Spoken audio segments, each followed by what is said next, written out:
Good morning, friends, and welcome to Wake Up in the Word. Thanks for joining me this morning on Labor Day 2021. If you're watching at another time, we're recording this the morning of the holiday, and I hope maybe you and your family having some opportunity maybe to get together, have some relaxation, maybe a cookout together or something else. Enjoy the day, unless, of course, you're in the retail sector, in which you now know that might be a busy day. More folks are going to come out and shop, so you may be working a longer day than some. How ironic that we call it Labor Day when a large number of folks have to labor more than others. But wherever you are today, have a good one. And we're going to look this morning into what we'll be breaking apart all this week, what's happened now after the death of Jesus Christ. And Wake Up in the Word on Friday, we looked at that passage where Christ has given his life for us. Now, we didn't cover everything that some of the other Gospels cover, like Mark, Luke, and John, because, again, we're doing this as we go through the Gospel of Matthew. So we're giving Matthew's account of that. The last thing we saw was that centurion looking upon the Christ of the cross, saying, truly this man was the Son of God. We move from there to now look at those people that are going to be involved in the next part of the drama. In verse 55, it says, many women who had followed Jesus from Galilee and looked after him were there, watching from a distance. Among them were Mary Magdalene, Mary the mother of James and Joseph, and the mother of Zebedee's sons. These were the women who, you read a lot of the accounts of the gospel records, all the teaching going on, the healing, the miracles, the things that were happening in the life of Jesus. There was a support group that kept everything going, making sure folks were fed and taken care of. And really, the backbone of what we would call even the church today. It was a group of women who had the gift of serving and served and made things happen.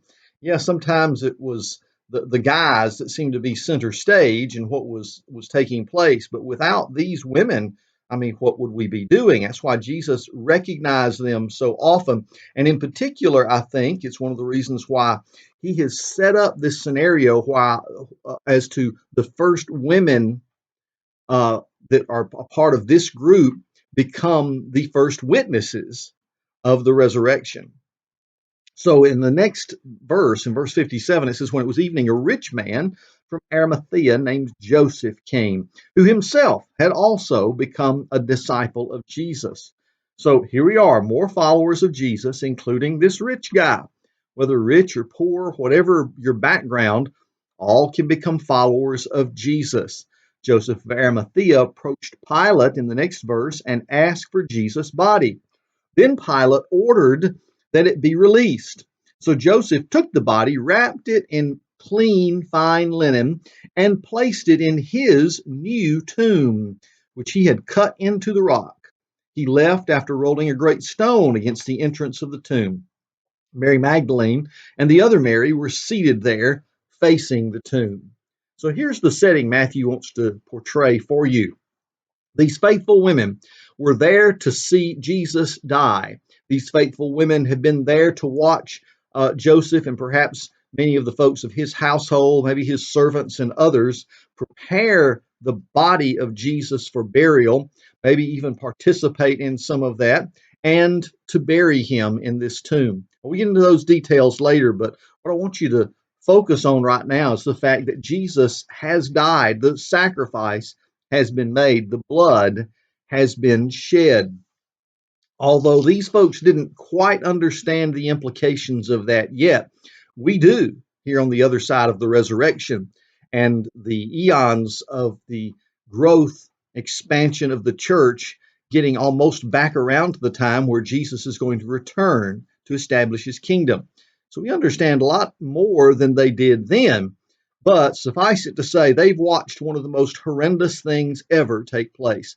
They witnessed the death of Jesus Christ, the blood that was shed. Some of you may have recently done the same thing. Maybe you've stood over the casket of a loved one. Maybe you've watched them lower it into the ground, or you've ended up in possession of the urn of ashes that came back, maybe after a cremation. And you've had to, with loved ones, put your arms around each other and grieve over the loss of a loved one. So, can you imagine what these women and the rest of the disciples were feeling as they, who had all their hopes in Jesus, have now had to watch those hopes apparently be dashed? None of them are thinking about the resurrection right now. They watched Jesus' body be beaten and torn apart and completely destroyed. Crucifixion is such a horrible way of death that it makes even the organs of the body useless. As one doctor put it, not a single organ in the body of Jesus would have been fit for organ donation after this horrific death at Calvary. You see, because of that, it makes the resurrection even more miraculous. This wasn't just someone whose life was taken away, but their body was really all intact. And if you just kind of zap it just right and bring them back, we'll be like some of those folks in some of the Hollywood productions that maybe they died for a little while, but we can bring them back. No, no, no. There's none of that possible with Jesus. They've watched this horrendous death, and they know that every drop of blood has been shed. This is a lifeless corpse that in no way could once again be inhabited by the soul of the Son of God. No. So this has broken their heart. They've witnessed one of the most horrific murders of all time. Now, if you think about it, that's what Satan is all about. He is the great murderer. Now, bear with me as I read from Herbert Lockyer's book about the murder of a god. He talks about the different kinds of murder, suicide, self-murder, patricide is the murder of one's father, regicide, the murder of a king, etc. Have you ever thought about deicide? Deicide, the murder of a god? Listen to how he shares this point. When the Bolsheviks had murdered the Tsar of Russia and exterminated all others of royal blood, they printed a cartoon representing one of their own with a blood-dripping axe in hand, climbing a ladder to heaven. The caption of this coarse picture was, "And now for God." The sweeping paganism of this world is out to murder God. Now, we would all acknowledge that with the communism that took over Russia, but few have expressed how that's taking place even today. As we have a whole group in society that not only says we should exterminate all belief in God, but those who might promote such a belief and their practices need to be exterminated as well. So that's why the war on Christianity has become a fever pitch around the world, as those who are anti God don't mind the idea of killing a belief in him, which in their mind is killing God, and exterminating those who might want to promote such a belief. Well, going back to Herbert Lockyer's passage, he says Paul had no scruples against calling the blood of Jesus the blood of God. See Acts chapter 20, verse 28. It is certainly true that it was unmistakably human blood that felt the horrors and the agonies of the cross, as only perfect humanity could. The miracle of the incarnation, however, was the fusion of deity and humanity into one personality. When Jesus died, he shed the blood not only of Mary's son, but of the one who was the mighty God. Calvary presents the death of the Creator dying by the hand of the creature for the creature's sins. And this is why the blood is unspeakably precious and can make the foulest clean. It was the blood of God, yet man, of the king, yet servant, of the shepherd, yet lamb, of the priest, yet the sacrifice. What a profound mystery. That is why, that if we reject the blood, it would have been better if we had not been born. You see, this is the great sacrifice. It's been made by Jesus.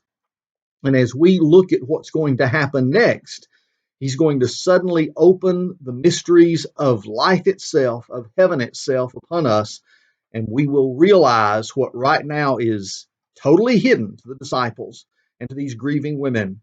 The darkness seems to have covered them. And in this time of darkness, before Sunday morning's resurrection, we're going to see that God is once again setting things up just according to his plan, so that we'll understand what this sacrifice really meant. Well, thanks for joining me today on Labor Day. Go out and have some fun today if you can, if you don't have to work. And I'll see you again right here tomorrow as we wake up in the Word and explore the mysteries of the blood of Jesus Christ shed for us. God bless you.